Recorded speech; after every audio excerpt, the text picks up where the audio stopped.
Dating katulong, ngayon bisor na. Sa pagpasok ng bagong taon, paano siya nagkaroon ng lakas ng loob gumawa ng tamang desisyon para sa bagong simula? Isang lalaki ang nakabangga at nakapatay, pero nakatagpo ng kapatawaran at bagong direksyon. Sa pagpasok ng bagong taon, posible pa bang magsimula muli kahit mabigat ang nakaraan? At sa gitna ng samot-saring pagsubok na dala ng nagdaang taon, paano tayo makakagawa ng the right choice? Dito lang sa The 700 Club Asia.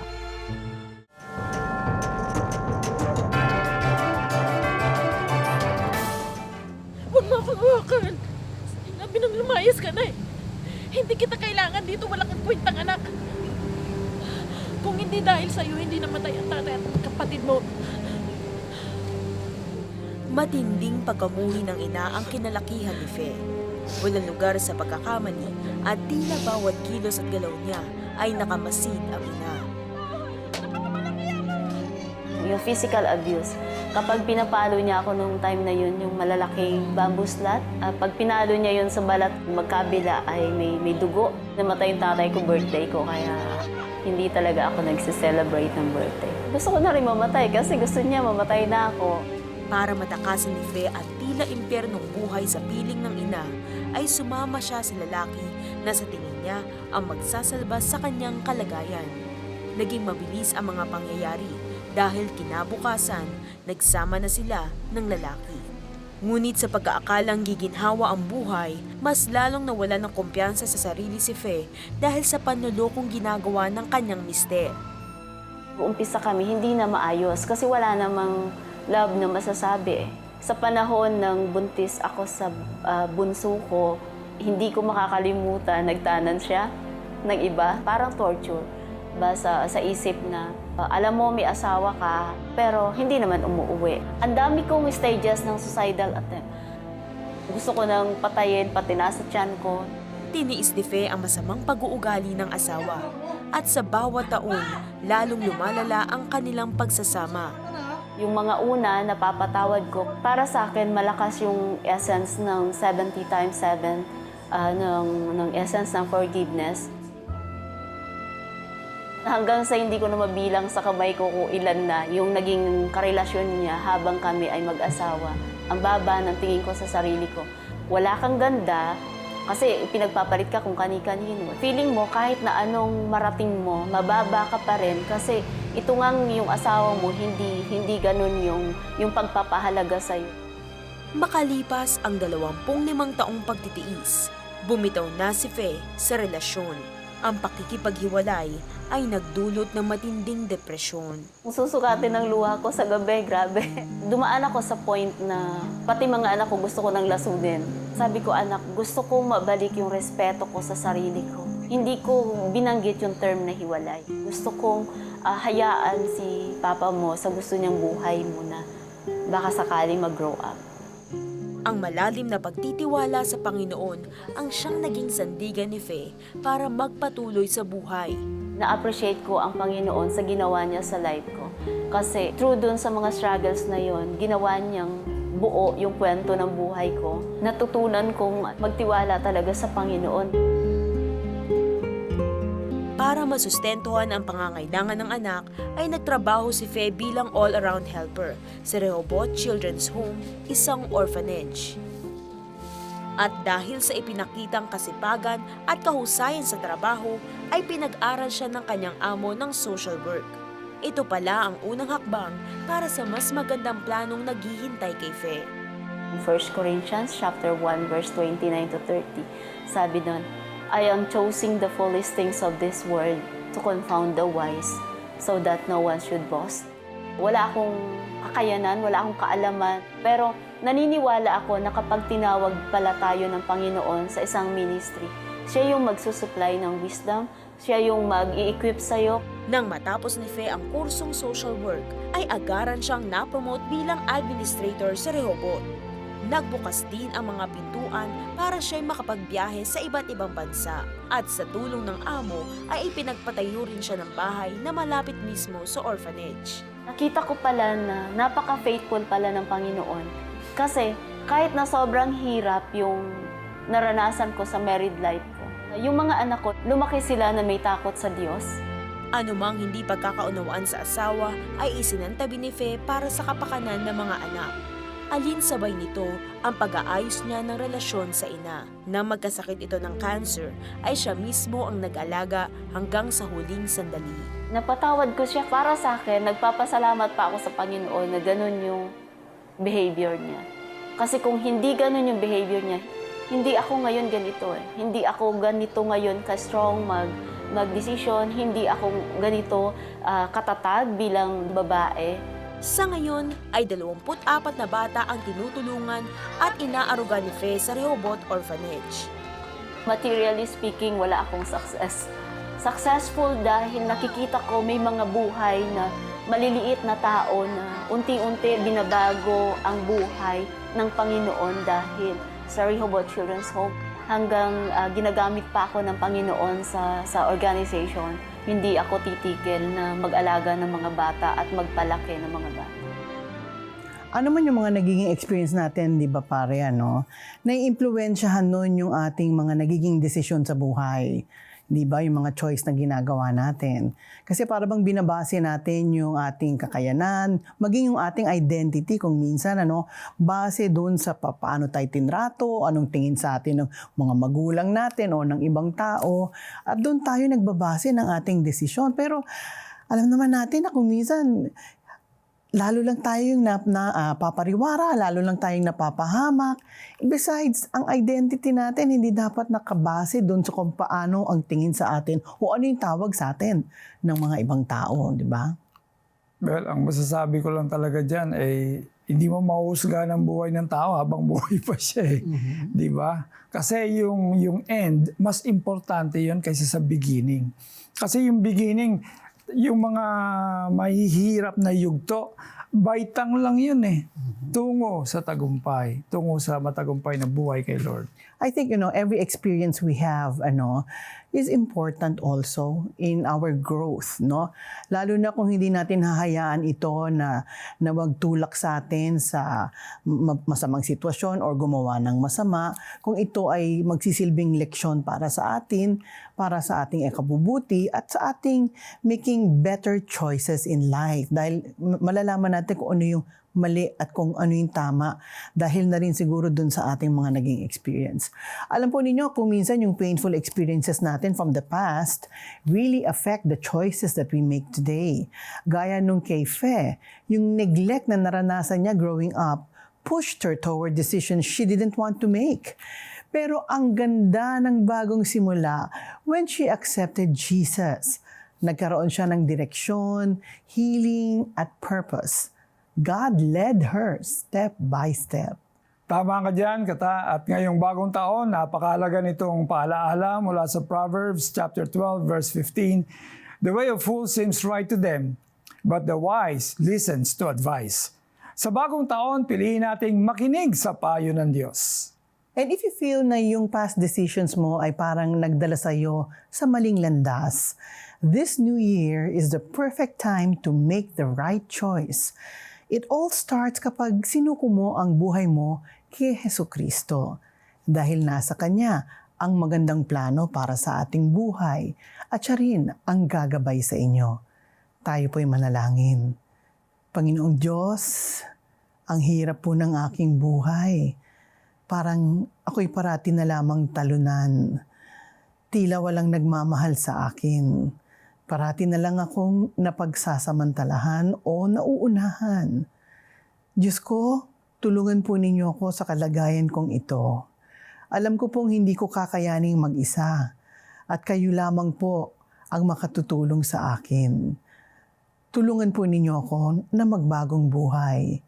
Kaya ngayong araw na ito, Panginoon, tinatanggap ko si Jesus bilang aking tagapagligtas at Panginoon ng aking buhay.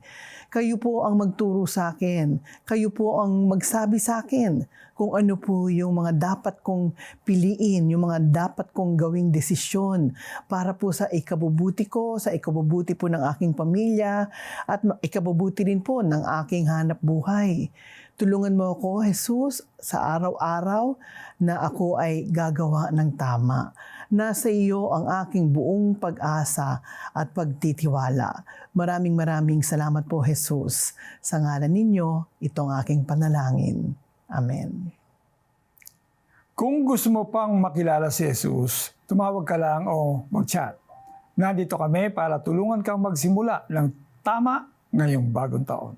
Sumabay ka ba sa prayer at tinanggap si Jesus bilang Diyos at tagapagligtas? Balitaan mo naman kami. Please send us the message, "Yes, tinanggap ko si Jesus," through text or via the 700 Club Asia Facebook Messenger o comment section ng YouTube channel o tumawag sa prayer center para maipagdasal ka namin. Grow in your faith. Join our online Bible study group today. Just type BSG in the comment section of the 700 Club Asia YouTube channel or Facebook Messenger to receive details. Do you need prayers for healing, provision, protection, or guidance ngayong bagong taon? Whatever you're believing God for, we're here 24/7, ready to pray with you. Just call us. Our numbers are on your screen.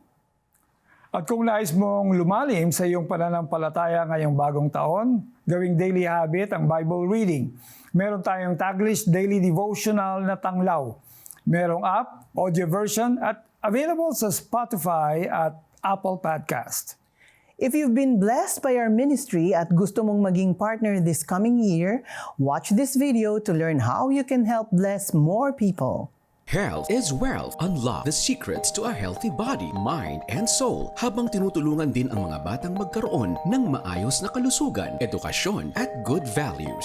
Sa iyong donasyon na 500 pesos o higit pa sa CBN Asia, makakatanggap ka ng exclusive streaming access sa Ageless Living, Secrets to Longevity video series at bonus na digital booklet upang matulungan ka sa iyong wellness journey this year. Your monthly giving brings true wealth for you and the next generation we're helping together. Become a CBN Asia partner today.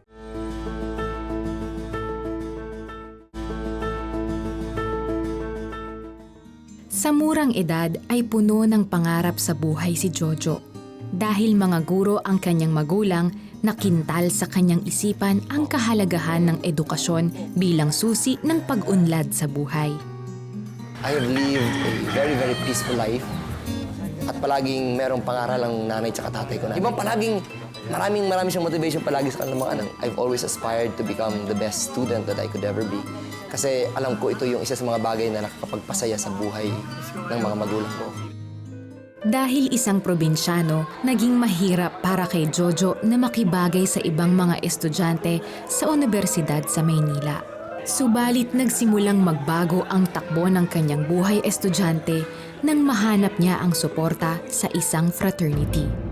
I was interested, I was enjoined to be part of the fraternity. Number one, because I needed to survive in the campus. Yan ang isa sa mga pinakamalaking come-ons ng fraternity. Sinabi sa akin na magkakaroon ka dito ng access sa mga libro, magkakaroon ka ng access sa mga research papers, magkakaroon ka ng access sa mga kaibigang tutulong sa'yo sa panahon ng iyong pangangailangan.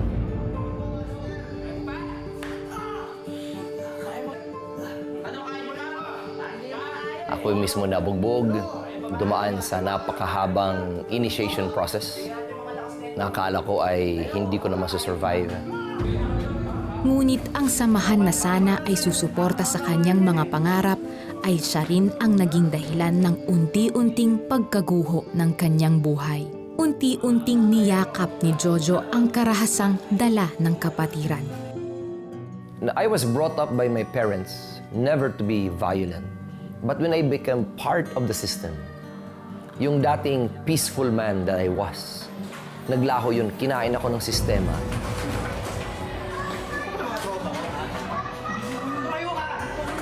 Instead na diplomasya, dadaanin mo sa sapak, dadaanin mo sa suntok, dadaanin mo sa murahan.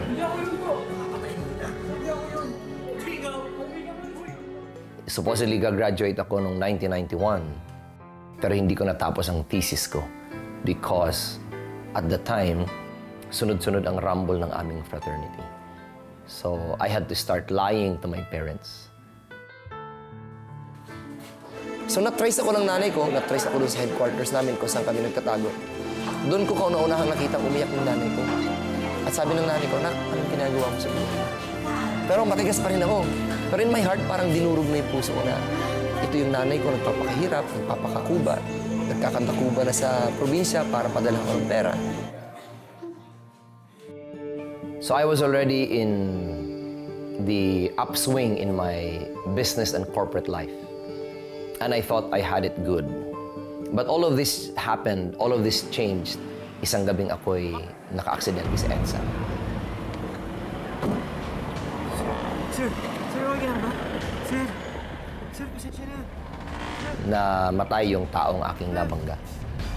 Ako'y nakulong ng 2 gabi sa Quezon City Jail. Bata, pagdasal mo sana na huwag nang mabubuhay yung nabangga. Pag nagkataon, habang buhay mo yung susuportahan. Gulay na yun. Pero ginamit ng Panginoon ang sitwasyon na yun para yung byuda ng aking nabangga na namatay, siya pa yung nag-minister sa akin. Masakit sa pamilya namin ang nangyari, pero alam kong hindi mo kagustuhan. Kaya pinatawag na ko. Salamat mo sa pag-ibig. Hindi ko naman po talaga ang gusto niya nangyari. Sa punong ito, makilala mo ang Panginoon. Yan lang ang makakatulong sa iyo at sa akin.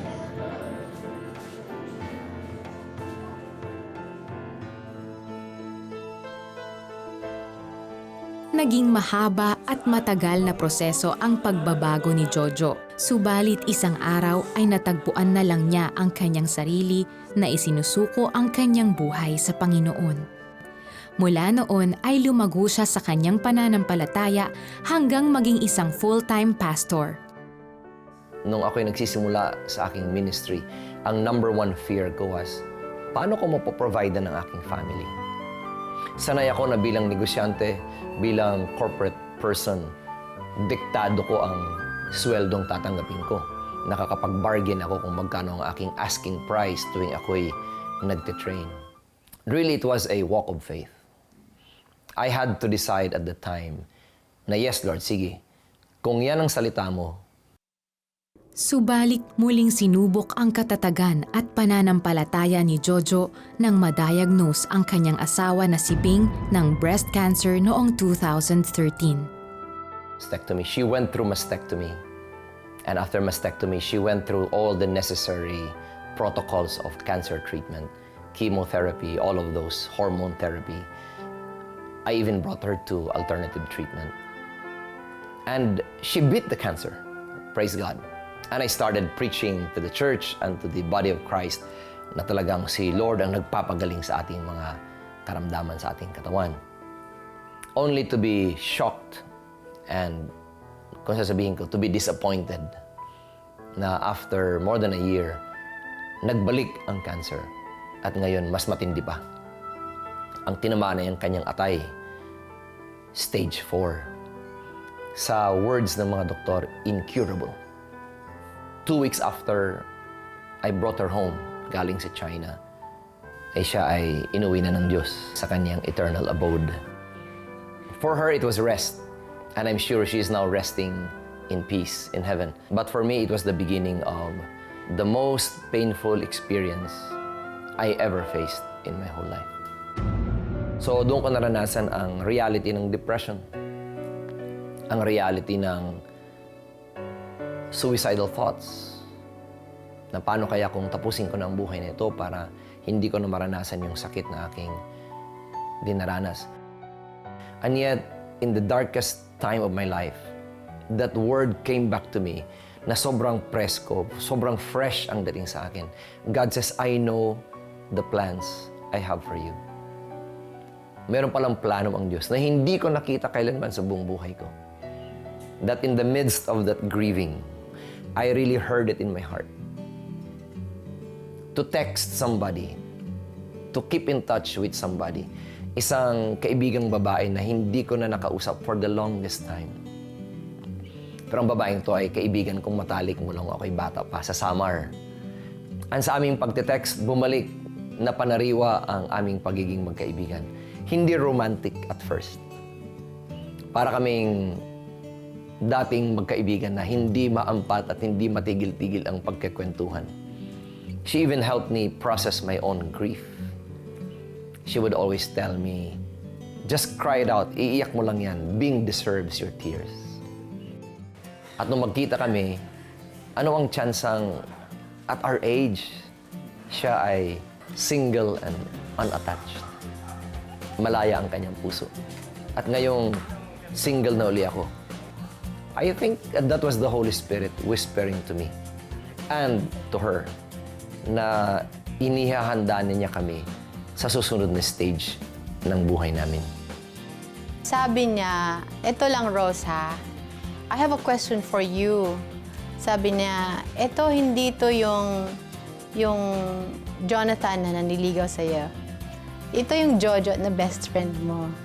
Sabi niya, ang question ko sa'yo is, sabihin mo kay Jojo ang question ko sa'yo is, who do you see yourself pag later on in life? Sino kasama mo? Who do you want to be with? And then I thought about it and I said, si Jonathan. I said, si Jonathan. Tapos yun nga yung vision na dumaan na magkasama kami sa beach. So, yun na yung nag-seal ng deal na, okay, I want to be with Jonathan. Yung ganun. Di kalaunan, ang pagkakaibigan nina Jojo at Rose ay nauwi sa pag-iibigan hanggang magpakasal silang dalawa noong 2017. 1 Corinthians 13 that says, these three remain, faith, hope, and love. But the greatest of these is love. Huwag nating iitsapwera ang pag-ibig sa puso natin. My first 20 years of being a married man, I was deeply loved by Bing. I will forever honor her memories. Now that I have entered my second half in life, it is the love of my Rose that is sustaining me and will sustain me hanggang sa dumating naman ang panahon ng aming pagpikit at pag-acknowledge sa aming mortality. But in all of this, the love of God sustains us all. Darating ang panahon, pagdating sa langit, wala nang mag-asawa, lahat na lang ay magkakapatid, belonging to the same family. But it is the love of God that will sustain us for all of our lives. So always give love the chance. Talaga naman, God is a God of second chances, of many chances. Kahit marami tayong pagkakamali, pagkukulang, o even tragedy na mangyari sa ating buhay, si Lord pa rin ang pupulot at magtatayo sa atin para tayo ay makatindig na muli at for us to press on to that goal that He has prepared for us, no? Hindi natin alam ang mga mangyayari ngayong bagong taon. Puno man ng uncertainties ang buhay, meron tayong matibay na sandigan, ang Panginoong Yesus. Siya ang constant kahit magpabago-bago pa ang mundo. Amen. God is our loving Father, present, reliable, and always in control. Kaya ngayong New Year, let's anchor our lives sa Kanya. Sabi sa Matthew 6:33, but seek first His kingdom and His righteousness, and all these things will be given to you as well. Kung gusto mong maging guided at peaceful ang bagong taon, start with God. We will be back with another inspiring story.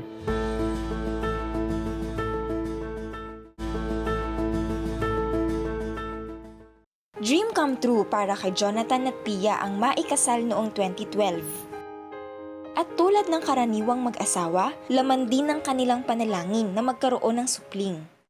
Pero sa loob ng 7 taon, wala silang natanggap na sagot. Malaking pagsubok din sa kanila nang madiagnose si Pia ng Polycystic Ovarian Syndrome o PCOS, dahilan kaya siya ay hirap magbuntis. I never really blame God. I know that God will do something, but meron din sa faith natin that we have to do something sa end namin. We were thinking of diets, exercise, improve your health. We were trying those things, but walang nangyayari eh. May part sa akin na, syempre, naiinip ka. Parang darating pa ba si baby? So, may mga quitting points kami, may frustrations. Sa kabila nito, hindi sila bumitaw sa pangako ng Diyos. 2013 yun, prayer and fasting, and hood lang ako in front of the Lord, and then I cried, Lord, I want to have a child. Nagulat ako, very, very clear, audible voice, and sabi ng Lord, Pia, you will have a son, and you will name him Isaiah. Happy ako at that time, kasi alam ko, He's gonna do it. At sa kalagitnaan ng COVID-19 pandemic, nagulantang ang kanilang tahimik na buhay matapos makaramdam ng matinding sakit si Pia. Last May 6, nakaramdam ako ng pain. Parang severe dysmenorrhea. At the same time, nagsusuka ako. Feeling ko may acid reflux naman. Nagsabi na talaga siya sa akin, hindi niya na kaya. Nagpa-consult kami online sa mga kilala naming doktor. Mayroong isa kaming nakausap, binigyan niya kami ng prescription. Yung gabi ng May 7, nag-take na ako ng mga medicine. Wala namang nangyayari. Tapos yung isa kong friend, sabi niya sa akin, Pia, baka buntis ka. May 8, yun, nag-decide na ako sa kasi nga, I'll try. Mag-pregnancy test ako. Na-shock ako, parang, pregnant nga talaga ako. So, just to make sure, sinabi ko sa kanya na, sige nga, kuha ka pa ng isa pang test. So, 2 beses ako nag-take, and positive pa rin. Sobrang saya namin that morning. Lakas loob silang nagtungo sa ospital para magpa-check up sa OB-GYN. At dito nila nakumpirma na siya pala ay 38 weeks ng buntis. Higit pa rito, nasorpresa rin ang mag-asawa nang malaman nilang sa araw na yun mismo, ipapanganak ang kanilang supling. Gulat na gulat talaga ako, parang, Lord, totoo ba to? Kala ko buntis na ako, manganganak na ako. We don't understand what's happening, but we just pray na thy kingdom come and thy will be done. Binigyan ako ng peace din ng Lord at that time na, anak, sige, kaya natin. I'm with you. At hapon ng May 8, 2020, isinilang ang kanilang baby boy na si Isaiah David. Napuno ng saya ang kanilang puso, lalo na't natuldukan na ang kanilang mahabang panahong paghihintay. Yung fears ko would be baka si baby ay premature. But I was really thankful to God that I have a full-term baby. So just give all the praises, glory, and honor nung nangyari na, nung nag-come to pass na yung promise ng Lord. Sobrang grabe yung joy. Ang promise ng Lord palagi talaga. It's never ever been late. It's always on time. Tinatawag na cryptic pregnancy ang naranasang pagbubuntis ni Pia. Karaniwan ito sa mga babaeng may PCOS. At dahil sa irregular menstruation, hindi kaagad nalalaman ng mga kababaihan na buntis na sila. Parang normal lang ako kasi nga big girl. Hindi halata na pregnant. Meron siya nararamdaman, though she never thought na pregnant siya. First time kasi talaga lahat, wala naman kaming alam na paano ganito magbuntis. Kakaiba man ang kanilang naging journey to parenthood, pero para kay Jonathan at Pia, one of the best feelings in the world ang maging instant parents kay Isaiah. When we see him, he's a miracle. Isaiah is a brave baby, courageous, and talagang fighter siya. We will be enjoying our time with Isaiah David every day.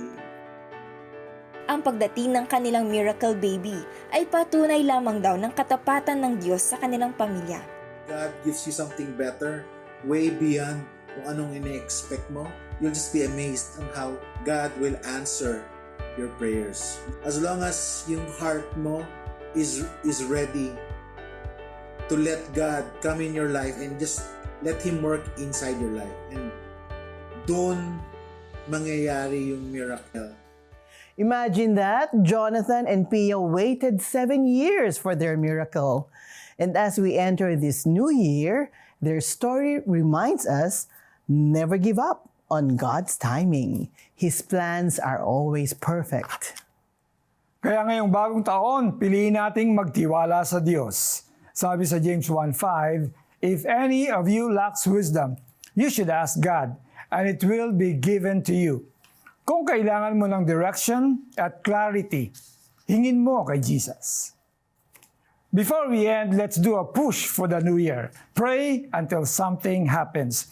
Ilapit natin sa Panginoon ang taong ito, ang bawat plano, suliranin, at mga tatahakin sa buhay.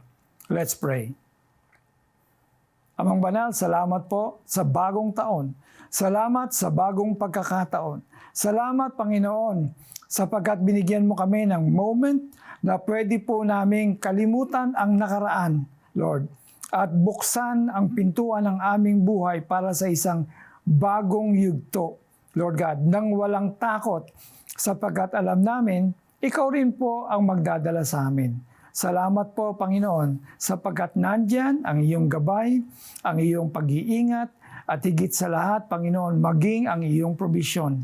Salamat po, Panginoon. We bless the year 2026. And I pray, Lord God, whatever storms or challenges we face, Lord, we will be more than overcomers sapagkat Ikaw po, Panginoon, ang aming tinitingnan, Panginoon. You are the author and finisher of our faith.